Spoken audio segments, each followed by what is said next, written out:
Make no mistake about it. This is the biggest game of the year. Yo, by the way, thing back here. So the Detroit Lions are coming into Philly. I don't know if you could get a bigger Sunday night game. I don't know if you could get a bigger regular season game than this game. The two heavyweights of the NFC Conference are going to go head-to-head, and the ramifications for this game for the Eagles are tremendous. Really, the Eagles are in a situation that's pretty good. If they win, they pretty much have set themselves up for that number one seed. If they lose, they're still in really good shape for that number one seed themselves, but they may need a little help. Either way, this game is huge, and make no mistake about it, the Detroit Lions, they think the Eagles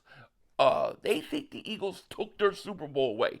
Isn't it funny that every time we go to a Super Bowl, there's always a team that thinks they deserved it. They thought that it was stolen from them. In 2017, it was the New Orleans Saints.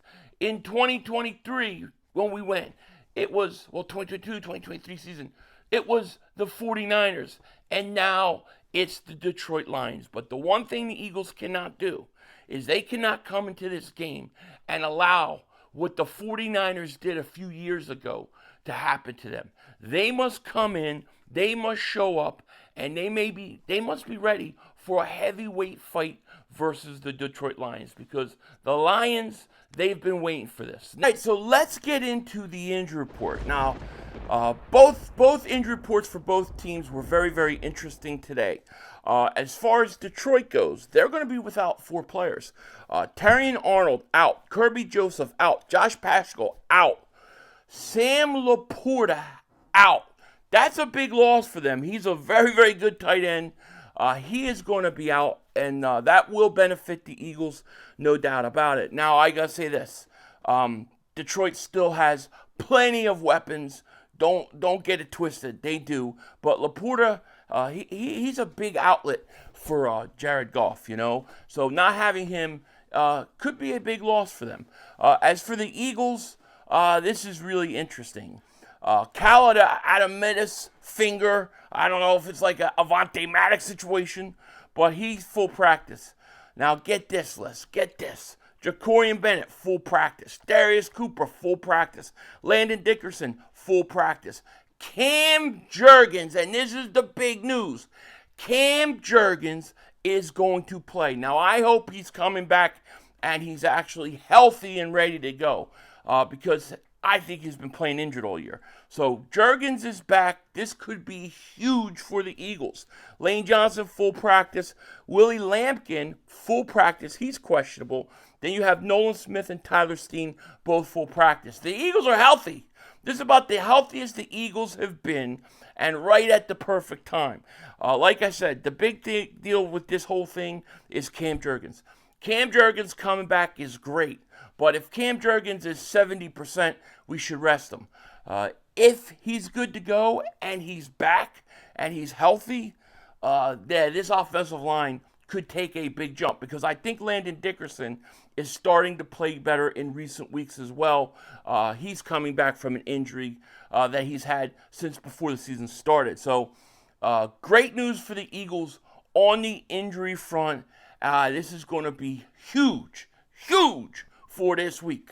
So overall, I think the Eagles are in pretty good shape heading into this game. Now, as I said earlier, this game has the ultimate ramifications, okay? Because for the Eagles specifically, if the Eagles win, well, that would give the Eagles another conference win, right? So they would be 2 conference games up on Detroit, 2 games up on Detroit. However, they would own the tiebreaker against Detroit. They would own the tiebreaker against the Rams. They would own the tiebreaker against the Tampa Bay Buccaneers. They pretty much would own the tiebreaker against everybody. The only team that could be a problem is the Seattle Seahawks. I don't know what to think of Seattle. I don't know what they really are. We're going to find out this week when they go up against the Rams, which I'll be streaming on the way. But if you look at the seeding and if you look at the conference, the Eagles would be essentially in a really good situation. And here's the other thing about it. With the Eagles' schedule, they've still got a lot of games left that are AFC opponents, right? They got Buffalo. They've got the Raiders. They got the Chargers. Okay, those are out-of-conference games. So even if they were to, let's say, get upset or lose some of those games, it would not affect any tiebreaker status, okay?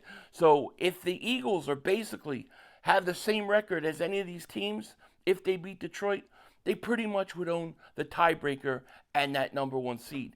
That's going to be important because I believe that if the Eagles have home field throughout the playoffs, I believe they go back to the Super Bowl. I don't believe anybody's coming into Philly and beating them. Even the Rams. The Rams may give us the toughest problem because they've played us close before, but I don't think anybody comes in to Philly and wins, okay? And when you look at all the teams out there, right, I think the Rams are a threat, but I think the Detroit Lions are the biggest threat.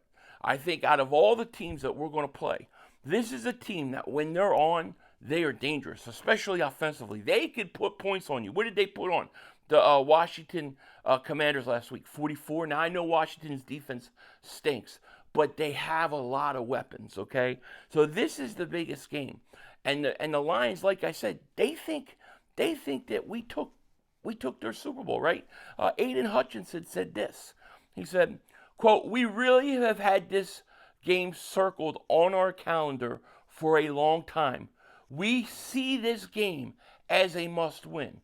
They see it as a must-win because essentially they beat us. They're in a good position to go ahead and get that number one seed. Now, they still got some big games, like they got to play the Green Bay Packers on Thanksgiving. There's some big games for them left to play, but it would put them in a position where if they could be in a tie with us, they could essentially win that number one seed. So to me, this is a big game for the Eagles. And let me make no mistake about it. The Eagles have gone through the gauntlet. I mean, we could say the Eagles haven't done this right or the Eagles haven't done that right. But, man, this team has played a hell of a schedule. They have played a tough schedule, and nobody can say, well, this team hasn't played good teams. This is a team that hasn't played a back-to-back home game all year, okay? So this game, to me, is important. I really see this almost on the same level as I see that 49ers game a few years ago. Right when the collapse started, that 49ers game where they came in and they bullied us, that's not going to happen here. Okay, it's not going to happen here. Maybe, the emotions aren't as raw against the Lions as they were against the 49ers at the time. But make no mistake, the Lions are a good team. And I think when they're on, I think they're the toughest opponent that we have in the NFC conference, even over the Rams, okay? Now, when you look at this game, and look, we've had the whole stuff with A.J. Brown and, what's going on with him. He met with the owner. There's a big thing about Big Dom took Lori down there, and Lori and Brown were having a conversation. I love A.J. Brown. I think A.J. Brown wants to win. I know he rubs a lot of people the wrong way. I'm not one of them. I think A.J. Brown is speaking up for the offense, and he's only speaking the truth, and he's trying to get the coaches to listen. Maybe now they will, okay? And I'm going to say this. When you look at the Eagles' offense and you look at it going up against the Detroit Lions this week, you can't have the performance you had versus the Green Bay Packers. You can't get away with it because their offense is too good, all right? So when I look at this game, I think this is going to be a Jalen Hurts game. I think this has got to be one of those games where Jalen Hurts goes out and he throws the football. Think about the game versus Minnesota. I think it's got to be something like that. He's going to have to go out and he's going to have to prove that he can throw the ball. And Jalen Hurts, by all accounts, in my opinion, is more than capable of it.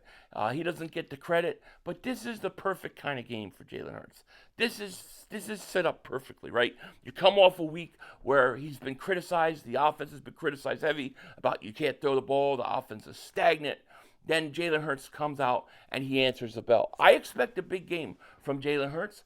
I expect a big game from A.J. Brown and Devontae Smith. I think the Eagles are going to score points through the air this week. I also think because of that, I think we're going to see Barkley have a pretty decent game as well. I think this is the game where the offense starts to get going. I think it's got to be. If you want to keep up with Detroit, you're going to have to move the ball. And look, the Lions, they do a decent job against the run. Aiden Hutchinson, that defensive line, they can get at the quarterback. I do think you can throw on them. I do think their secondary is perfect for us to go out there and be able to move the ball through the air. And I think that's going to set up. I think we're going to see a situation where you're going to see Eagles pass more than they run. It's going to be one of the few games, but I think it's going to happen. You're going to have to be aggressive this game. But I'm talking about being smart aggressive, okay? You can't say 3rd and 12, we're just going to give up the ball to the Detroit Lions. You can't have that mindset. You have to have the mindset that you're going to attack, okay? So when I look at this game, I think the Eagles have to have the mindset to come out and move the ball through the air and let it set up the run. Okay, I think Barkley's going to have a decent game, but I think a lot of our offensive yards are coming through the air this week. So I like that matchup for the Eagles. I do. I like the Eagles passing game because I know everybody thinks they're limited, but I think they're limited by choice and not by the fact that they can't do something. So I expect them to go out and be able to move the ball. Now, when you look at the Eagles defense versus the Detroit Lions offense, that offense is scary. They got two running backs in Gibbs and Montgomery. Okay, they both had monster games last week. They scored 44 points last week, and Dan Campbell took over the offensive play calling.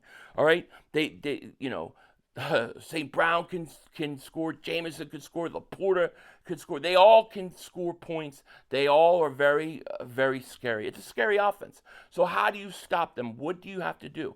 I think the key to this game, I think the main key for the Eagles is pressure on Goff. To me, if you look at Jared Goff and you look at the way he plays, if you get pressure on him early, especially up the middle, you bang him around a little bit, even if you're not getting sacks, but you just bang him around, make him uncomfortable. You throw him off the whole game, he'll give you some big turnovers, and you have an opportunity to really cut the head off of the snake, okay?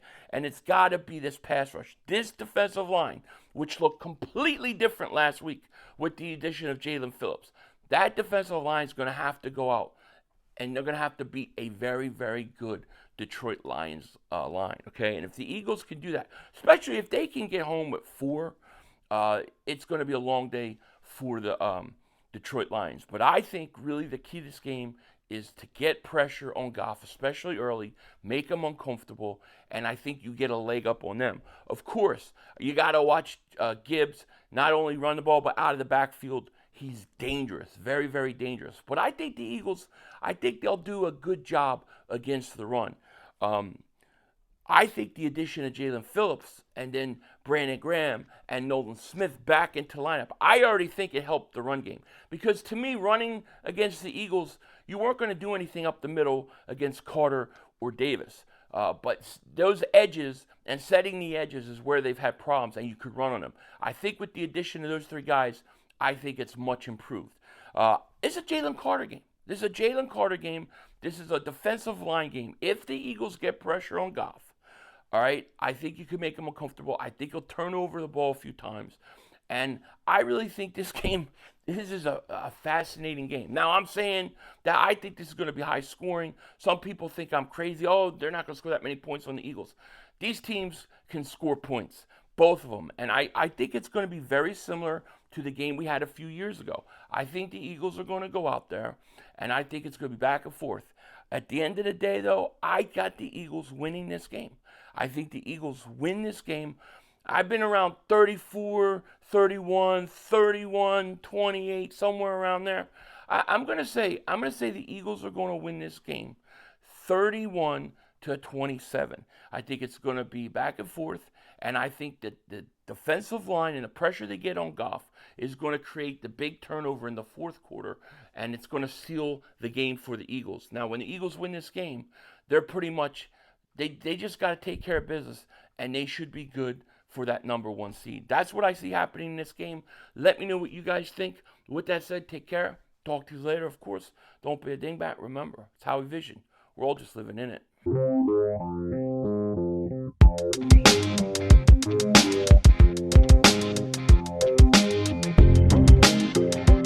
Do you realize that right now, the Eagles have a 4.5 game lead in the NFC East? They're 4.5 games up on the Jet Boys.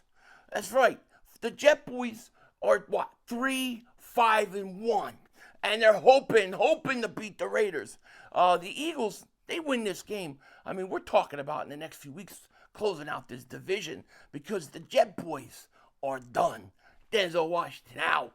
That's all, folks. The brother screwed us.